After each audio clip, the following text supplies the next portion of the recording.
You go to cell to be powerful. And when you go to cell, you go there the same way you come to church. Have a notebook and write down the things you need to change.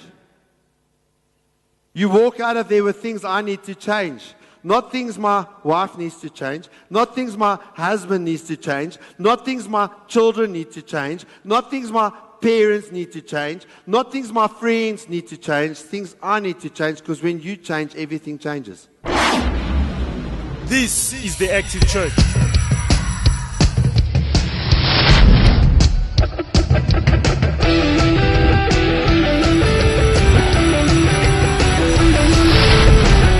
To God be the glory.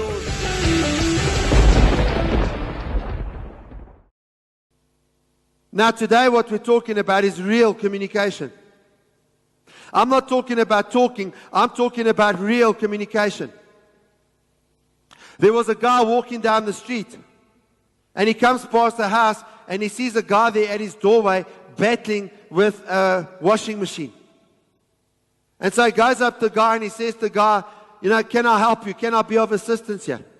And the guy says, please, man, this thing's really bulky and it's really unwieldy. I could really do the help. So anyway, the guy sets to work to help him. And anyway, they're struggling with this washing machine, and they're struggling with it. And eventually, after about 30 minutes, they're both leaning on the washing machine. They're both flat out exhausted. They haven't moved the thing an inch.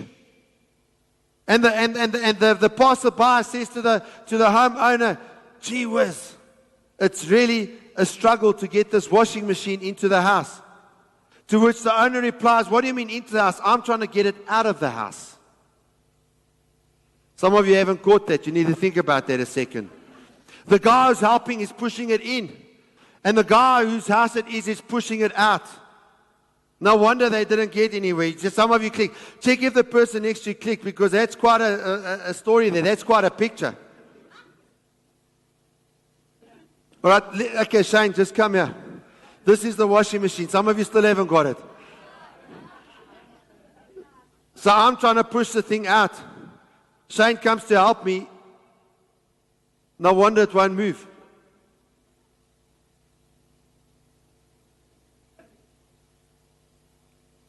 And here's the thing. You can have the purest heart. You can have, the greatest intentions. You can be as sincere as anything, but with no communication, we work against each other. We all have the responsibility to communicate. Communicating is not just talking. I know we all talk, but many of us are all talk and no communication. The reality is, we have the responsibility to communicate, and the responsibility is twofold. The responsibility to communicate is to be understood. And at the same time, the responsibility for communication is to understand others. And so now, communication, being understood. Let's talk about that first of all. Being understood. We have the responsibility to be understood.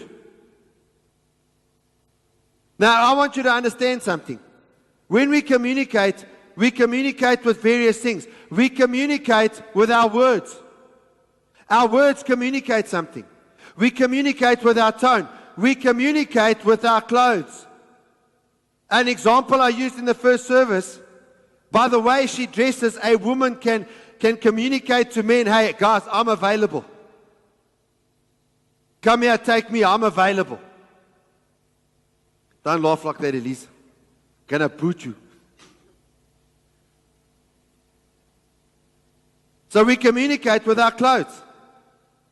We communicate with our facial expressions. If you come here, you're communicating something. You may be saved, but you're sucking lemon juice. And it's like bitter.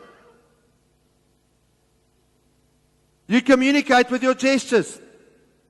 Come in. Or come in. Communicates, it's the same words, the same point, but it communicates something very different. Some of us, we look mad all the time. We act rude. We act like pigs. And then we expect other people to understand us. All I want is some understanding. Yeah, but you're acting like an idiot. You're like mad. You're like shouting at everyone. You're like coming, hello. Someone answers and says, what's your problem? I just want to be understood. You don't understand me. What do you mean, what's my problem? You said I got a problem.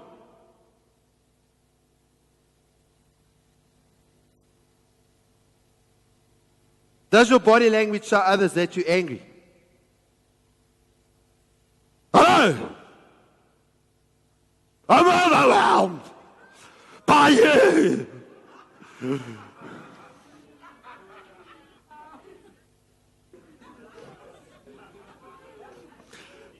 Some of you walk around and what's wrong? Oh, everything. Life's just so heavy. Oh, the burden I carry. If only you knew how bad my life was. My childhood. My father. My mother. Or sad. Dude, why are you sad? I'm not. I'm fine. Why are you crying? It's not. It's just raining.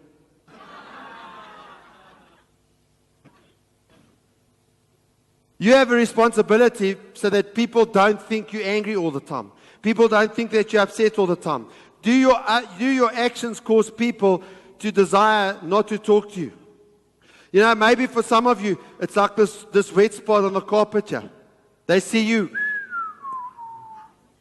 So I hope he doesn't see me. Eh? Why not? He's always got a problem. You ask him how you, and half an hour later you think the world's ending. You understand? He's just got problems. Why don't you want to talk to her? Yes, every time I talk, she starts complaining about her husband. In fact, she complains about her husband so much, I feel sorry for the guy. Your body language is incredibly important. If people don't understand you, it's not their fault. It's your fault. You're the one that has the responsibility to be understood. The second part of this communication is understanding others. And in order to understand others, you need to listen. You know, we like to talk. You need to listen. You need to ask them questions. If you don't ask them questions, you're not going to know anything. And what happens is we come and we say a whole lot of stuff because we've got certain ideas in our head, but we don't check out, are our ideas accurate? And then we go, wada, wada, wada, wada, wada, wada, wada, wada, wada, wada. And the person looks at us and thinks, you know what, you're talking such rubbish. How can you speak to me like that? The thing is, you need to listen. And not only you need to listen, you need to interpret. You know, sometimes it's not just in the words that they're saying. You need to try and understand what's behind the person's words. Don't just take one word that they've said out of one sentence when they've spoken 35 sentences, and you take one word that they said and you get offended with it. I was telling the guys at boot camp yesterday, you're lying to someone. They say you're a liar. Oh, how could you call me that? Well, you're lying. And the word for a person who lies is liar. Well, why are you offended?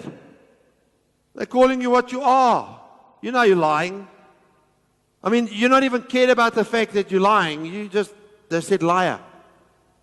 And the thing is, we're so busy with our own stuff that we don't bother to find out the context. You have to understand the world of someone else.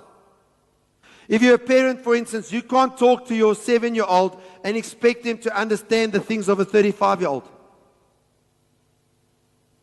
You are responsible to understand there's a time to speak and there's a time to listen. If you want to be a team in your marriage, you have to communicate. You have the responsibility to talk. What's wrong? Nothing. You don't have a right to do that.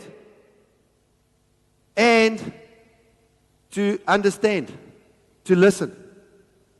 If you're talking all the time and you're not listening, that's not communication. You have to work to be understood. You have to work to understand. It takes work. You're not going to understand the people around you or be understood by them if you don't work. But communicating is also about communicating your heart. Now here's the issue. We don't communicate our hearts. We hide it from people. What we say on the outside is not what's going on in our hearts. That's true probably for just about all of us, isn't it? What's the word for someone who's talking one thing but there's something else in their heart? It's hypocrite. We hate being called a hypocrite, don't we? We love calling the church hypocrites.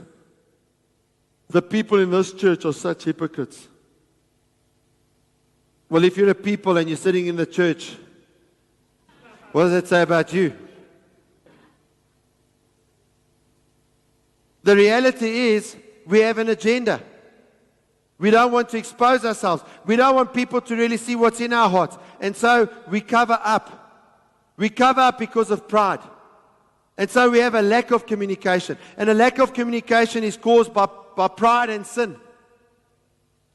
It's also caused by assumption and presumption. And so this relates to what's in our hearts. It's because of this that Jesus said in Matthew chapter 12 verse 34, brood of vipers, how can you being evil speak good things? For out of the abundance of the heart the mouth speaks. We find communication hard because of pride. We're so insecure. We're so small. And therefore, we judge others because we compare ourselves to them. And when we compare ourselves to them, we judge them because in our minds we need to put them down because we are so small. And so then we criticize. There are so many times that people come to me and they say, oh, the people in this church judge me. And then I tell them, the people who gets judged in this church more than anyone is me and Vicky. We get judged more than anyone.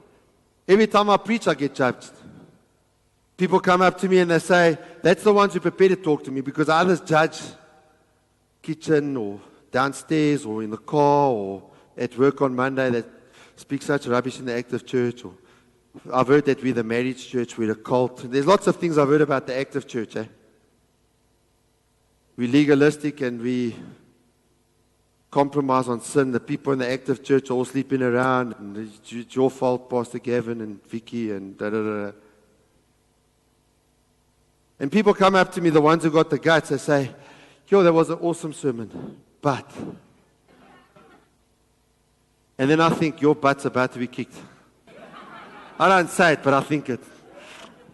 You see, I'm not communicating, I'm hiding my heart. You understand what I'm saying? And we sin. We're afraid that people are going to find out what we're doing. We have assumption. We assume things. Presumption, which is the act of believing something that is true without having any proof. The white people have presumptions about the black people. The black people live under presumption with the white people.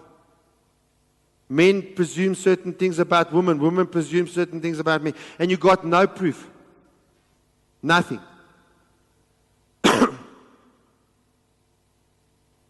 The heart makes it hard to communicate because we have to be false and pretentious. And so we're wearing different hats. Got our church hat, got our father hat, our mother hat, our husband hat, our wife hat, our work hat. Work's all about money. So there the devil comes out because it's about money. This is business, No compassion, this is business. The swear words are coming out all over the place. And the demons come out when there's money, The demons. And the problem is, the same demons that are there in the business and in the money go home with the husband.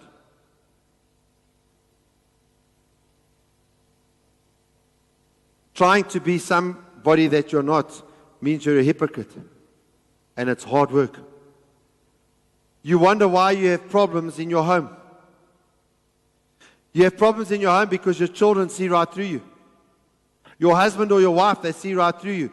Your parents, if you're living with your parents, they see right through you. The people that really know you, they see right through you. And that's why we have to deal with God with our hearts. When God deals with our hearts, that's where real intimacy comes from. One of the things that I've seen is that some people, they get into relationships. You know, everyone wants a relationship. Everyone wants a soulmate, especially with the movies. And some people, their relationships last about 3 months. I see especially a lot of the youth, 3 months. Some of them it's a week. The average relationship lasts a week. Some of them it's 6 months, but on average about 3 months. But then they're fighting in the car park. And then you know they're having sex. If you're dating someone only 3 months, you don't know that enough of them to fight. If you're fighting, it's because you're having sex and you're insecure.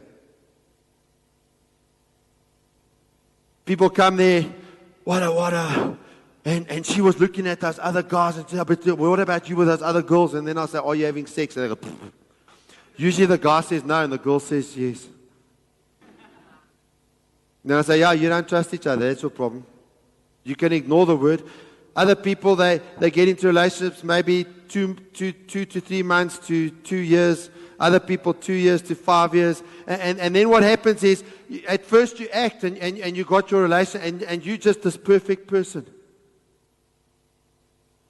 And they just, wow, you're so awesome. The sun rises when you get up. You're just so magnificent. The glory of the Lord is shining on you. You're just so spiritual. And then you need to move on to the next relationship because after a while they get to know you. Because it's hard work to be putting on an act all the time. It's hard work to be giving your lines all the time. And then you have to remember what lines you gave last week. And then they say, how come you said that last week and now you're saying this? How's those two both true? And then you've got to now have a third line. And your lines keep going, and eventually they know you. They know what's in your heart. Your heart is full of tosh.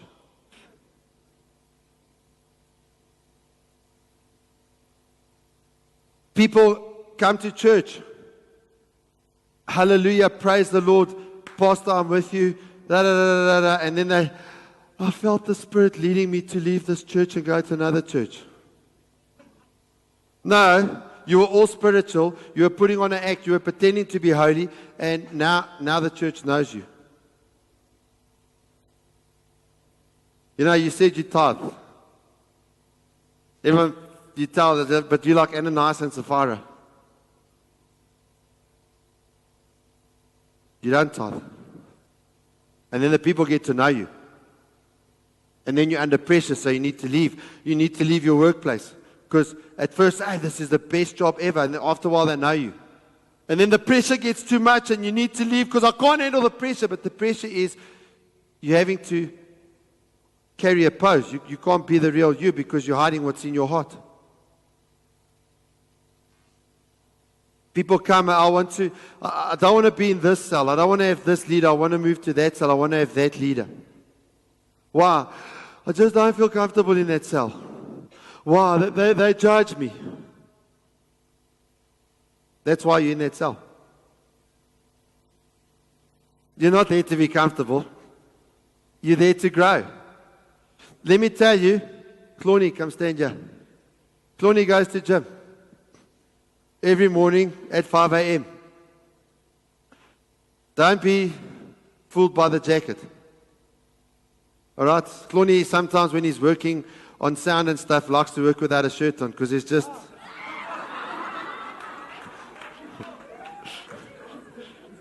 There's just six packs and muscle lines all over the place. But Cloney goes to gym. And he doesn't go to gym to be comfortable.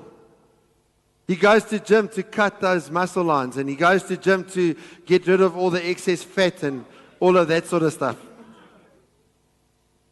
It's not comfortable when you get up at 5 a.m. and you go to gym. All right, now imagine, Cloney goes to his gym there and he's busy pumping. And then he says, I'm leaving this gym. Why? It's not comfortable here. When I'm pushing the weights, my muscles get a bit sore. If I'm running on the treadmill, I get a bit tired. I feel uncomfortable here. And those people there, they all judge me. They're judging me by the gym. You know, I've heard people say that about gyms. You know that. Cloney's not going to the gym to be comfortable. He's going there to be powerful. Thank you, Cloney. Give him a big round of applause. You may sit down.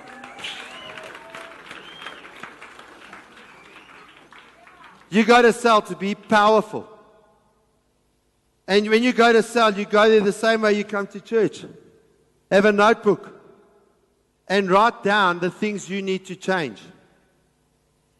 You walk out of there with things I need to change. Not things my wife needs to change. Not things my husband needs to change. Not things my children need to change. Not things my parents need to change. Not things my friends need to change. Things I need to change, because when you change, everything changes. Stop looking at everyone else. If they won't change, you change and inspire them to change. You cannot have real intimacy if God doesn't deal with your heart. You need to sort out your issues.